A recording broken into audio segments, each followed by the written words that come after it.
Frères et sœurs en Christ, que Dieu vous bénisse puissamment au nom de Jésus-Christ. Frères et sœurs, exhortons-nous par la parole de Dieu qui est vie et esprit.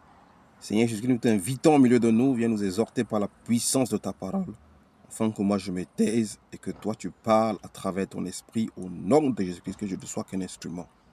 Exhortons-nous, frères et sœurs, sur 1 Corinthiens chapitre 13, verset 13. La Bible déclare, je lis au nom de Jésus-Christ. Maintenant, ces trois choses restent. La foi, l'espérance, l'amour. Mais la plus grande des trois, c'est l'amour. Frères et sœurs, maintenant donc, ces trois choses restent. La foi, l'espérance, l'amour. Mais la plus grande des trois, c'est l'amour. Frères et sœurs, la Bible est véritable. La Bible ne se contredit pas. La Bible nous interpelle sur la fin des temps. La Bible déclare ici dans 1 Corinthiens 13, chapitre 13, que maintenant donc ces trois choses restent. La foi, l'espérance et l'amour. Et la plus grande de ces trois, c'est l'amour. Frères, quand nous regardons les temps d'aujourd'hui, nous voyons que beaucoup de gens, peu importe comment et n'importe quelle manière qu'ils utilisent, ont la foi. Beaucoup d'hommes et de femmes aujourd'hui recherchent la foi. Beaucoup ont trouvé la foi et beaucoup se recherchent encore dans la foi. À la fin des temps où nous sommes, beaucoup de gens recherchent la foi. Beaucoup ont besoin d'avoir la foi. Beaucoup veulent croire. Malgré les faux prophètes et les faux pasteurs, les faux prédicateurs de l'évangile, les gens sont à la recherche de la foi. Peu importe. Chacun recherche Christ de sa manière. Chacun cherche Christ. Dans la science même, dans l'argent, dans le monde, dans la débauche. Tout homme, chacun a besoin de la foi. La foi est recherchée plus que toute chose aujourd'hui dans ce monde. Même les riches de ce monde ne savent comment se donner ou se vouer, sont en train de rechercher la foi. Beaucoup d'entre nous également ont reçu l'espérance en Christ Jésus. La Bible déclare que nous sommes sauvés aujourd'hui par l'espérance. Parce que c'est une espérance que nous ne voyons pas encore, mais nous la verrons quand le Christ reviendra. C'est par espérance que nous sommes sauvés. Beaucoup aujourd'hui espèrent qu'ils sont sauvés en Jésus-Christ. Beaucoup aujourd'hui pensent qu'ils essayent de plaire à Christ. Ils espèrent que quand Christ viendra, ils seront enlevés par le Christ. L'espérance aujourd'hui, nous la voyons en l'œuvre. La foi aujourd'hui, nous voyons la foi en œuvre. Beaucoup de gens veulent croire en Dieu. Beaucoup cherchent Dieu de toutes les manières. Beaucoup de sœurs et de frères en Christ ont l'espérance en Christ. Christ en nous, c'est l'espérance de la gloire.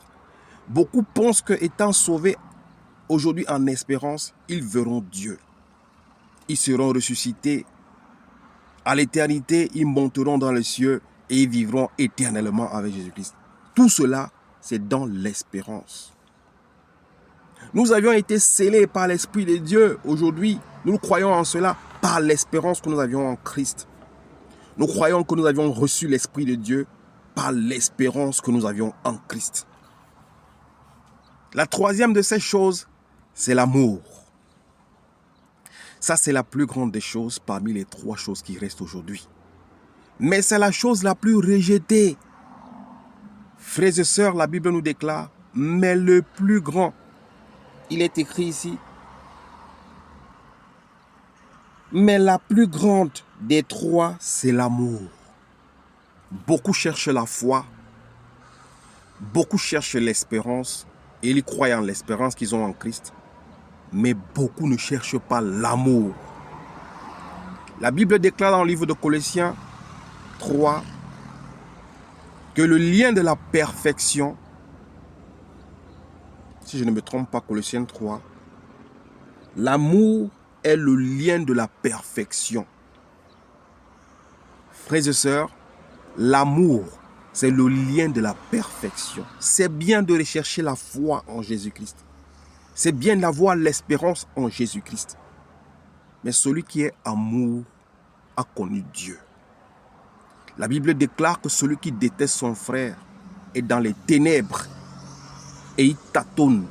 Il tâtonne dans les ténèbres, il ne sait où il va, où il ne sait ce qu'il fait. Dieu est amour. C'est pour cela qu'il a aimé le monde. La Bible déclare que ce n'est pas nous qui avions aimé Dieu en premier, mais c'est Dieu qui nous a aimés en premier et il s'est révélé à nous. Par amour. Frères et sœurs, Dieu a tant aimé le monde qu'il a envoyé son Fils, afin que quiconque croit en lui soit sauvé. L'amour, c'est le lien de la perfection. Aujourd'hui, nous prophétisons, comme Corinthiens 13 nous dit, même si nous donnons nos biens aux pauvres aujourd'hui, si nous n'avions pas l'amour, c'est en vain que nous donnons nos biens aux pauvres.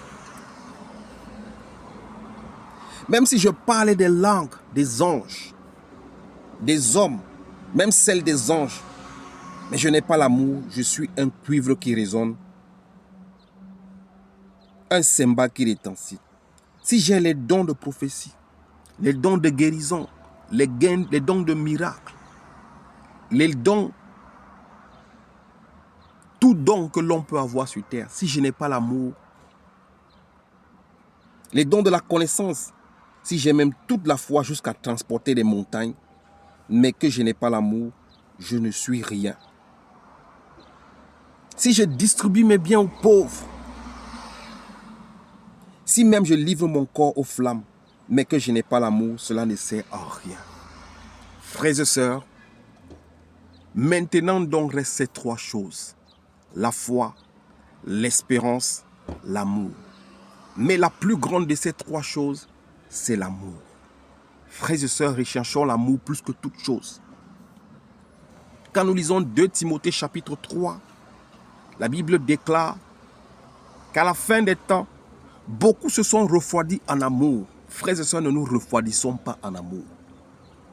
Celui qui est amour a connu Dieu. Celui qui n'a pas l'amour ne connaît pas Dieu. Dieu a fait toutes choses et il fait toutes choses par amour pour nous qu'il a créés à son image. Frères et sœurs, l'amour a diminué. Beaucoup de gens se sont refroidis en amour.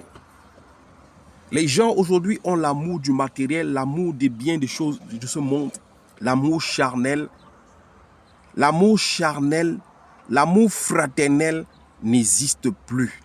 Mais l'amour matériel, l'amour des plaisirs et des désirs, voilà l'amour qui existe aujourd'hui.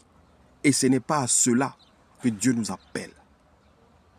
L'amour fraternel, l'amour charnel, l'amour fraternel, l'amour vrai, voilà à quoi le Seigneur Jésus-Christ nous appelle. L'amour de la chair, l'amour de la convoitise, l'amour qui ne glorifie pas Dieu, Dieu ne nous appelle pas à ces choses. Celui qui aime le monde est inimitié à Dieu. Frères et sœurs, la perfection, le lien de la perfection pour Dieu, c'est l'amour. L'amour fraternel. L'amour de la communion fraternelle. L'amour qu'on partage. L'amour qui ne trompe pas. L'amour qui ne doute pas. L'amour qui ne craint pas. L'amour qui ne s'attend pas à un chagrin ou à un châtiment. L'amour vrai et pur. Frères et sœurs, soyons amour. Un Jean nous parle de l'amour. Je ne veux pas lire. Mais celui qui est amour a connu Dieu. Mais celui qui est son frère, qu'il voit, ne peut pas dire qu'il aime Dieu qui ne voit pas. Frères et sœurs, ne nous refroidissons pas en amour. Aimons-nous les uns les autres. Et voici son commandement. C'est de croire à son Fils, le Seigneur Jésus-Christ, et de nous aimer les uns les autres. Frères et sœurs, aimons-nous les uns les autres. Voilà le lien de la perfection qui nous approche plus de Dieu. La charité, l'amour, fait à ce que beaucoup de nos péchés sont effacés. Dieu efface beaucoup de nos péchés quand nous posons les actes d'amour. Aimons-nous, frères et sœurs. Ayons la foi en Christ, ayons l'espérance en lui, mais aimons-nous plus que toute chose. Parce que la plus grande de ces choses, c'est l'amour. Voilà ce que je voulais partager avec toi, mon frère, ma sœur. Le lien de la perfection. Si tu veux plaire à Dieu, si tu veux ressembler à Dieu qui est amour, sois amour. N'attends pas toujours qu'on te donne cet amour, mais sois le premier à donner. Comme le Seigneur Jésus-Christ nous a dit qu'il y a beaucoup plus de plaisir à donner que à recevoir. Que le Seigneur Jésus-Christ nous donne un cœur d'amour, un cœur de chair, un cœur d'amour, de pitié, un cœur de consolation, un cœur qui est plein d'amour, un cœur d'enfant. La Bible déclare, ceux qui entreront dans le royaume des cieux sont ceux qui ont le cœur d'enfant et qui ressemblent à Dieu. Dieu a un cœur d'enfant. L'homme selon le cœur de Dieu. Un cœur d'amour, un cœur de pitié, un cœur de compassion, un cœur de vie. Que Dieu vous bénisse au nom de Jésus-Christ. Amen.